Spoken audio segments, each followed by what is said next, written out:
जे काही लागणार भाजीपाला तर ते एकदा भाजीपाला घेऊन मी घरी आलेली आहे. तर तुम्ही बघू शकता अगदी फ्रेश असे भाजीपाला भेटतो घरच्या बॅक साईडला. आठवड्यातून 2 वेळा भाजीपाला भरतो.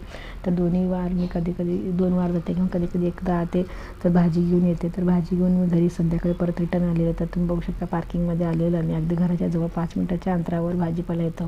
तर भाजीपाला घेऊन घरी आलेले. तर पोरांना थोडंसं गार्डनमध्ये खेळून परत घरी घेऊन झालेली. त्यांना सकाळची संध्याकाळची देवीची आरती नैवेद्य दाखवायचं होतं म्हणून त्यांना पटकन वरती घेऊन आलेली आहे.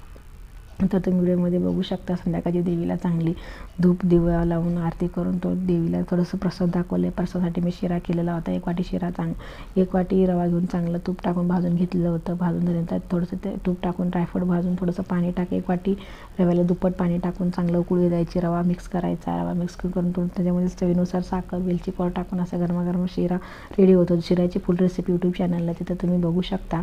तर अशा प्रकारे शिरा झालेला ते देवीला दाखवून मी